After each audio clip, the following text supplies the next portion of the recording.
इस कार्यक्रम के पुण्यार्जक हैं श्री रविंद्र जी जैन, बाहुबली भैया।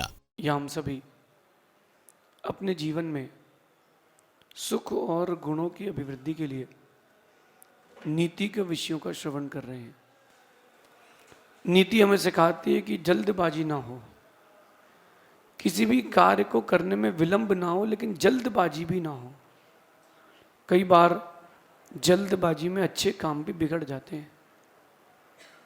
रोटी कच्ची रह जाती जल्दबाजी में, भोजन आधा पका रह जाता है जल्दबाजी में।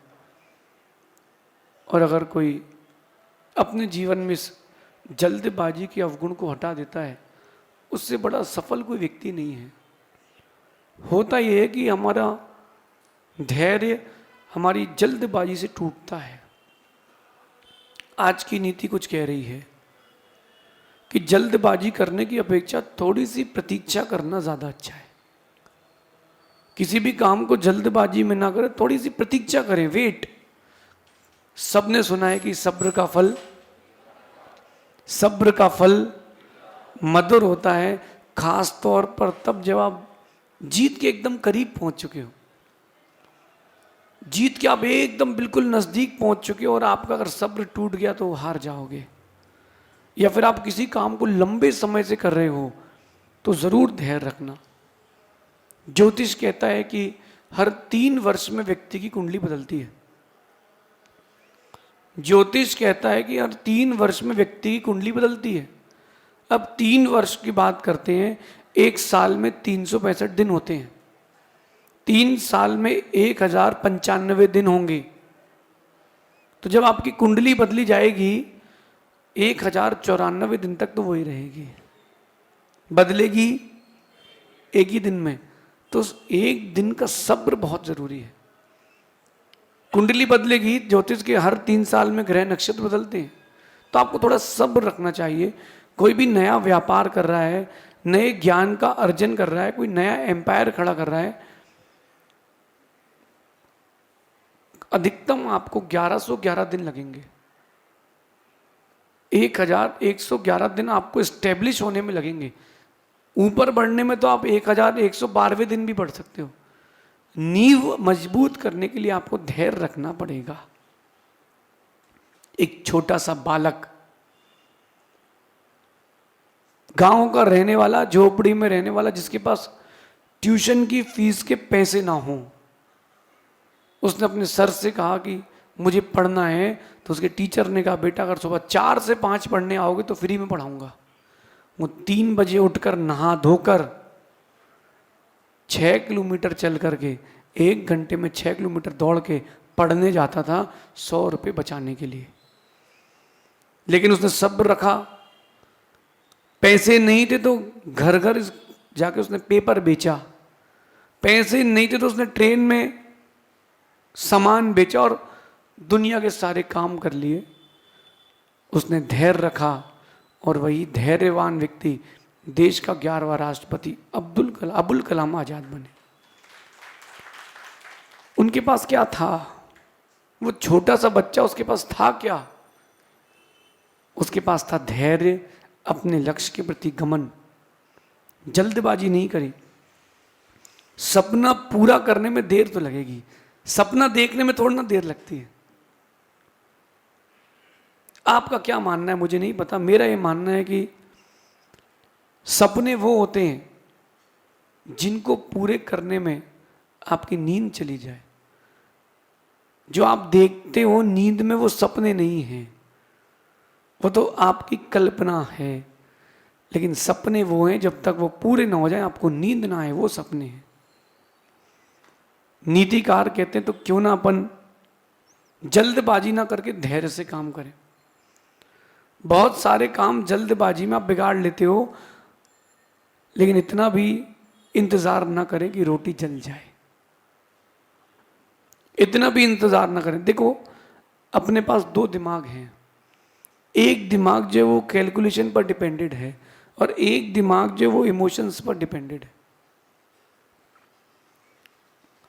कई बार जो इमोशनल आपका माइंड है, ब्रेन है, वो कैलकुलेशन वाले के ऊपर हावी हो जाता है और कई बार जो कैलकुलेशन वाला है वो इमोशन वाले के ऊपर हावी हो जाता है। अपने को बैलेंस बनाना और कब किससे काम लेना इसका ध्यान रखना। जैसे आप कोई लंबा काम कर रहे हैं, पढ़ाई कर रहे हैं, कुछ आपने निर्णय लिया जीवन का, तो उस समय इमोशनल वाले को थोड़ा कूल रखना, कैलकुलेशन वाले को सामने रखना। इतने दिन निकल चुके, इतना सा तो बचा है, ये कैलकुलेशन रखना। शुरू के जब दिन होते हैं, जब किसी को गर्भ में संतान आती है तो शुरू में उसको बड़ा आनंद आता है, और 4-5 महीने बाद धीरज जाने लगता है कि कब होगा, 9 महीने कब होंगे। तो धीरज रखना चाहिए, कैलकुलेशन। लेकिन जहाँ कैलकुलेशन है वहीं कैलकुलेशन वाला ब्रेन यूज करना है, इमोशन वाला वहाँ यूज नहीं करना। कोई दया करना हो किसी के ऊपर, कोई नाली में कोई जानवर गिर गया हो, अब वहाँ धैर्य मत रखना, सब्र मत रखना, वहाँ इमोशनल ब्रेन से काम करना, तुरंत पकड़ना, तुरंत बचाना। ये अपने अंतरंग की कला है, सब्र को धारण करने की कला। जब अपन किसी काम के एकदम नजदीक पहुंच जाते हैं और मन एकदम टूट जाए तो क्या होगा। मैं जब पढ़ रहा था और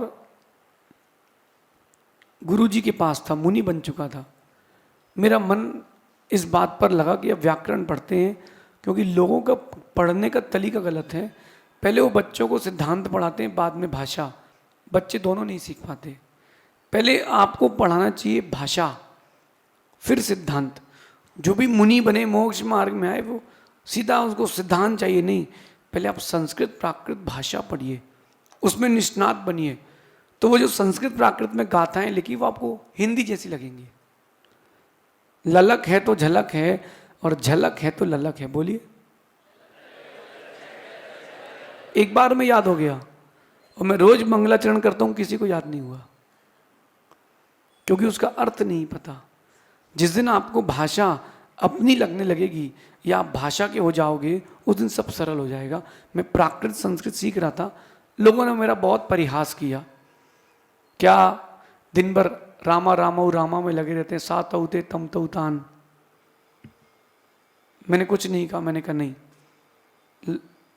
अपन धैर्यवान लोग हैं, जीत के जवाब नहीं देना है, जीत से जवाब देना है। जब मैंने अध्ययन कर लिया और ग्रंथों का लेखन चालू किया, वही विद्वान आके कहता है, गुरुजी आपकी तो जिंदगी सेट हो गई। मैंने कहा क्यों?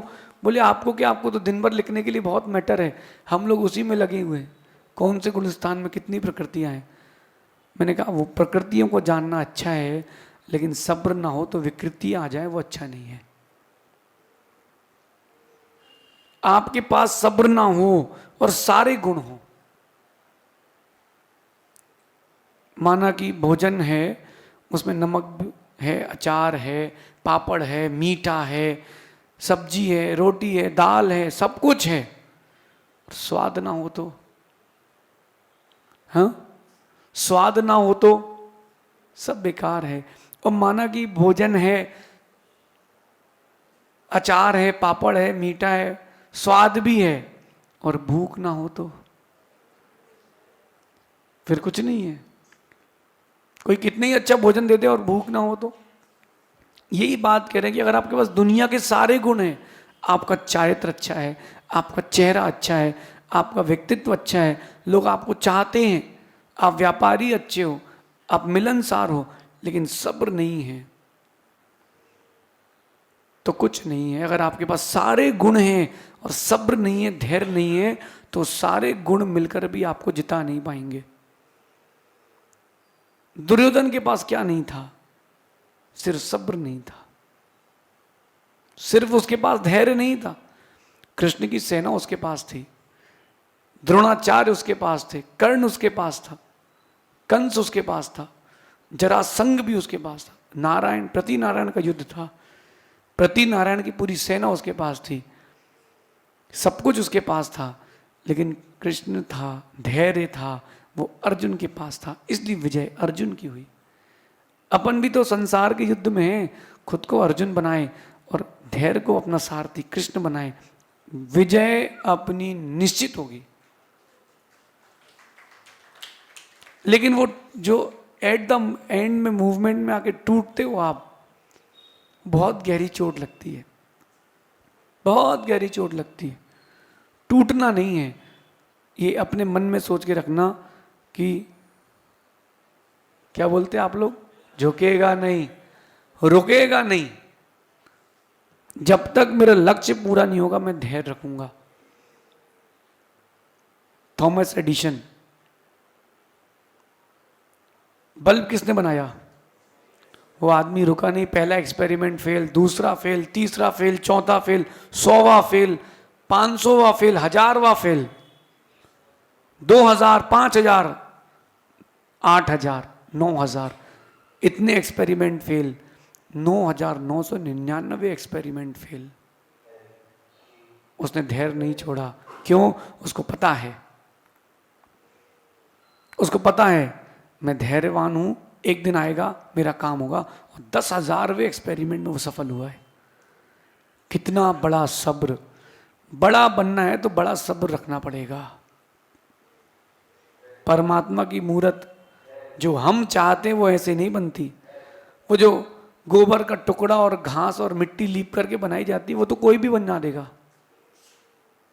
वो तो आकृति परमात्मा जैसी आपकी भी है, लेकिन वो जो छेनी हथौड़ी झेलती है, बरसात का पानी, धूप की तपन, ठंड की शीतलता, अति शीतलता झेलती है, वो जो पत्थर होता है वो परमात्मा की मूरत बनता है।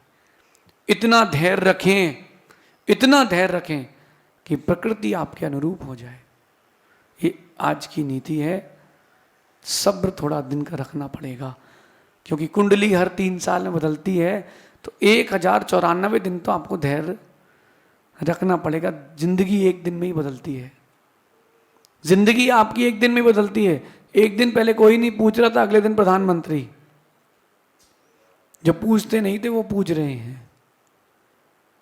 लेकिन इतना ध्यान रखना, अगर अवसर मिला और चूक गए तो सिर्फ पछतावा होगा।